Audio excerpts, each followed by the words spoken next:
धर्म की जय हो, अधर्म का नाश हो, प्राणियों में सद्भावना हो, विश्व का कल्याण हो। मित्रों, इस जो मैंने बातें कही, ये दो चार सेंटेंसेस बोले हैं, वाक्य बोले हैं, ये आपने अक्सर धर्म जागरण पर ऐसे भगवत की जो साप्ताहिक कार्यक्रम होते हैं उनमें या कीर्तन में, भगवती के कीर्तन में अक्सर ये सुने होंगे। धर्म की जय हो, अधर्म का नाश हो, सभी प्राणियों में सद्भावना रहे और विश्व का कल्याण हो। आइए एक नए विचार के साथ शुरुआत करते हैं। मैं हूं आपका होस्ट प्रवीण सूरी और आपका स्वागत है मेरे YouTube चैनल लिव ए जॉयफुल लाइफ।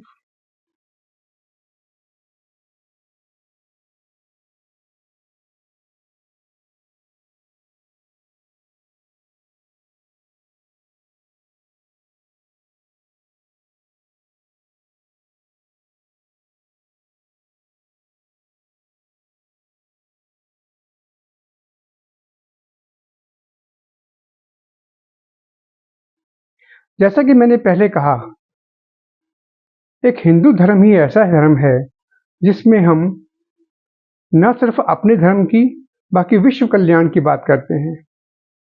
सबका सब में सद्भाव रहे, इस बात की हम बात करते हैं। हम अक्सर अपने, जैसे कि मैंने अपने शब्दों में पहले शुरुआत की, हम अपने सभी धार्मिक अनुष्ठानों में ऐसी बातें कहते हैं। सबका भला मानने वाला शायद यही एकलौता धर्म इस विश्व में है। किंतु आज ये धर्म, जो कि एक जमाने पर जिसका विस्तार दूर पर्शिया तक था और इधर इंडोनेशिया तक था, आज सिकुड़ कर मात्र भारत देश या कुछ हद तक नेपाल में रह गया है। ऐसा नहीं है कि और ऐसे धर्म नहीं है हिंदू धर्म से मिले हुए, उस संस्कृति से मिले हुए। हमारी इस भारत माता भूमि पर ऐसे और भी बहुत से धर्म बने, संप्रदाय बने।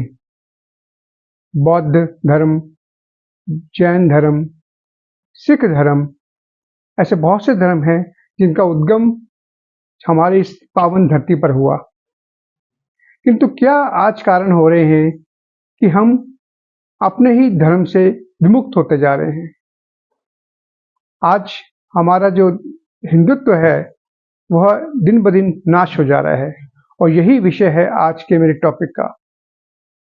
हिंदू धर्म का नाश और कोई नहीं, स्वयं हिंदू लोग कर रहे हैं। ऐसा क्यों हो रहा है? मित्रों, जैसा कि मैं मानता आया हूं और शायद आप भी इस बात को मानेंगे कि आज की जो नई पीढ़ी है वह सिर्फ धर्म के नाम पर एक फॉर्मेलिटी या एक दिनचर्या का हिस्सा इसको मानकर चल रही है।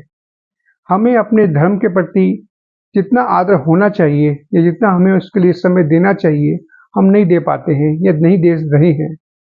आज की जो युवा पीढ़ी है खासकर, क्योंकि हमारे ज़माने में भी हम थे ऐसी बात नहीं है, लेकिन फिर भी हमारे माँ बाप के द्वारा हमें ऐसे संस्कार दिए गए, ऐसे जगह धार्मिक अनुष्ठानों पे साथ ले जाते थे, तो हमारे मन में कहीं ना कहीं ईश्वर के प्रति प्रेम स्नेह रहा।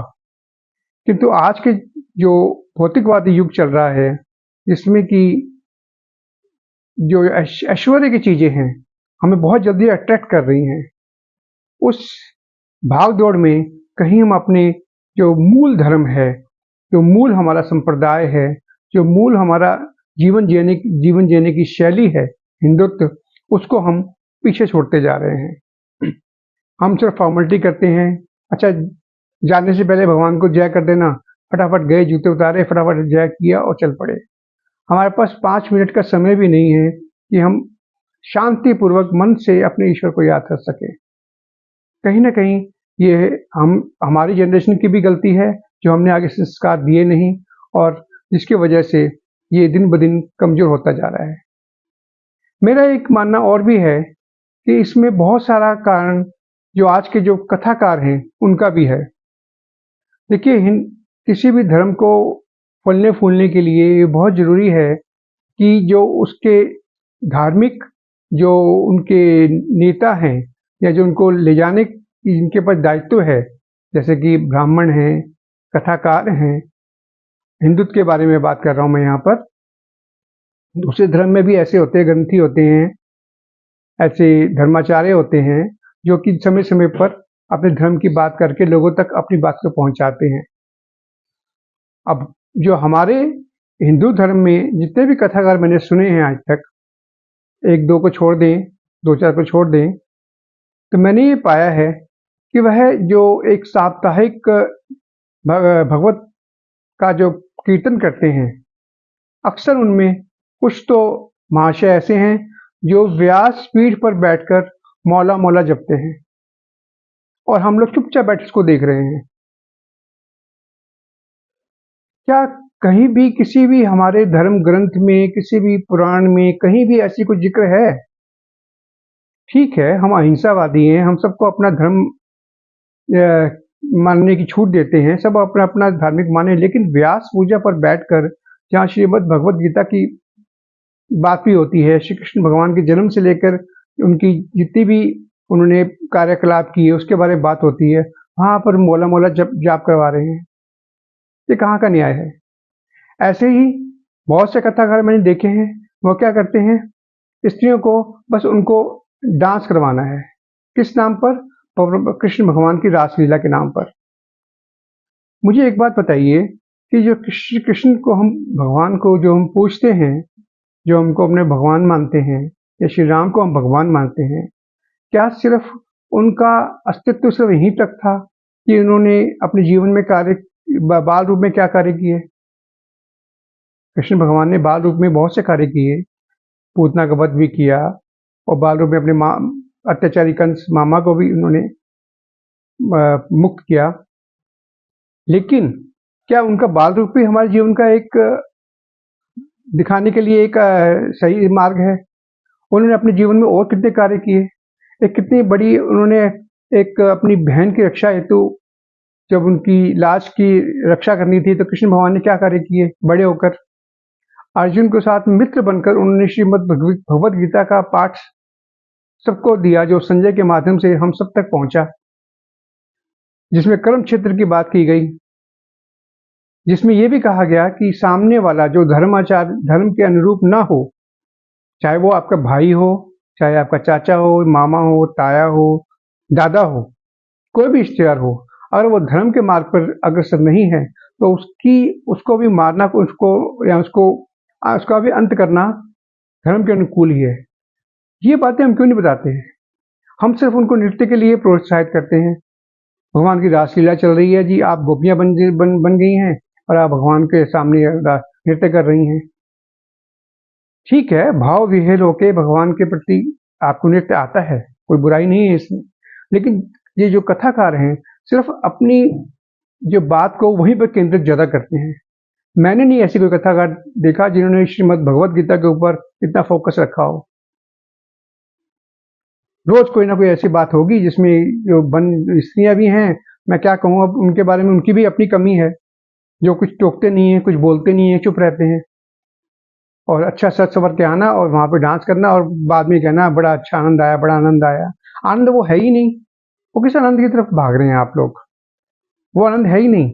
ईश्वर के प्रति निस्वार्थ ढंग से प्रेम करना वो असली आनंद है, जिसको हम भूल बैठे हैं, जिसको हम याद करना नहीं चाहते हैं। मंदिर में जाएं, वहां पर भी हम सिर्फ फॉर्मेलिटी के तौर पर जाते हैं। जो ब्राह्मण हैं या जो पंडित लोग हैं बेचारे, वो भी क्या करें, क्योंकि उनके पास कोई आय का साधन नहीं रह गया है, तो वो जो भी आते हैं उनसे किस तरीके से धन की अपेक्षा करते हैं। तो जो मैं कहता हूँ हिंदुत्व जो सा है, अपने जो धर्म है वो नीचे की ओर अग्रसर है, इसका ह्रास दिन ब दिन होता जा रहा है।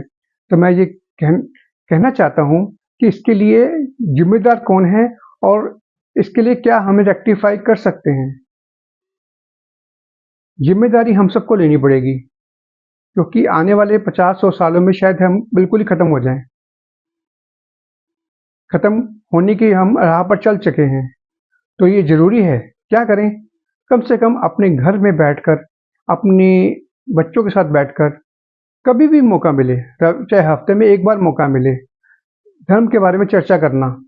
परमात्मा बच्चों को, मैंने तो अपने बच्चों को इस तरह से किया कि जब छोटे बच्चे होते थे तो मैं उनको कोई ना कोई भगवान की कोई कहानी पढ़ सुना देता था। चाहे कृष्ण का कोई वार्तालाप हो, चाहे राम जी का कोई वार्तालाप हो, ऐसी कोई ना कोई बातें उनको कहते रहिए। सिर्फ टीवी हाथ में बच्चे के मोबाइल पकड़ा दिया, टीवी चला दिया, आपने मोबाइल में लेके दूसरे कमरे में बैठ गए, इससे क्या होगा? बच्चों को जैसी आपने शिक्षा देंगे वैसे तो आगे वो बढ़ेंगे। कुछ गलतियां हमारे समाज में आज हो रही हैं, तो मैं चाहता हूं कि इसको आप देखें, समझें। कम से कम और कुछ नहीं कर सकते तो छोटा छोटा कार्य तो करें। बच्चों के साथ बैठें, उनको स्टोरी सुनाएं, उनको कथाएं सुनाएं, उनको हनुमान जी का पाठ पढ़ने के लिए प्रेरित करें। जब वो बड़े हो जाएं तो राम जी की स्तुति कर सकते हैं। धीरे धीरे अगर ये बचपन में आप आदत डाल दें बच्चों के अंदर, तो वो बड़े होकर उसकी आदत तो बनी रहेगी। लेकिन अगर आपने शुरू से ही उसको मोबाइल पकड़ा दिया, उसको खेलने के लिए गेम्स ले दी, या उसको इंट्रोवर्ट एक दब्बू सा बच्चा बना दिया, तो यकीनन ना उसको अपने धर्म से प्रेम रहेगा, ना उसको अपने समाज से प्रेम रहेगा। और जो सोसाइटी होगी हमारी, तो अगर समाज आने वाला होगा, वो हिंदू धर्म को बिल्कुल ही खत्म होता चला जाएगा। आज कई बार मैं देखता हूँ ऐसी बहुत सी बातें होती हैं। ऐसे कई बार मैंने देखा है कि युवा वर्ग है, उनसे बात करो भी कोई तो कहते हैं क्या आप लोग हिंदू मुस्लिम ये बेकार की बातें करते रहते हो, कुछ नहीं है, कुछ नहीं है, सब बढ़िया है। खाना पीना, क्लबों में जाना, बियर पीना, विस्की पीना, दारू पीना, डांस करना, ये बस ये जीवन का शौक बन के रह गया है। इनसे ऊपर उठना चाहिए, हमें इससे ऊपर उठना है। कोशिश तो करें, और हम सब ये प्रयास करेंगे तो मेरा यकीनन है, चाहे वो धीरे धीरे ही सही, लेकिन अपने धर्म के प्रति लोगों में जागरूकता बढ़ेगी। ये युवा अवस्था, ये युवा जो हमारी एक युवा लोग हैं, वो इस तरफ अग्रसर होंगे। तो दोस्तों मित्रों, मेरा चैनल में जो मेरे विचार आते हैं, जो मैं बात कहता हूँ, उस पर अमल कीजिए, तो समझने की कोशिश कीजिए और अपने आगे तक ले जाने की कोशिश कीजिए।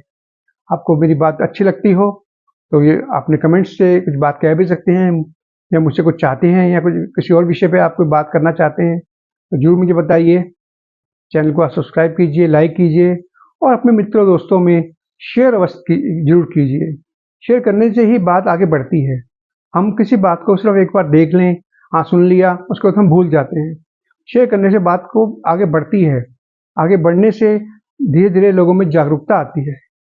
तो आज हम इसकी ये हमारी ये कोशिश थी कि हिंदुत्व को कैसे आगे बढ़ाना है, कैसे आगे बचाना है। इसमें आपके विचार की मैं उम्मीद रखता हूँ। तो जल्दी ही मिलते हैं एक नए विचार के साथ। जय श्री राम।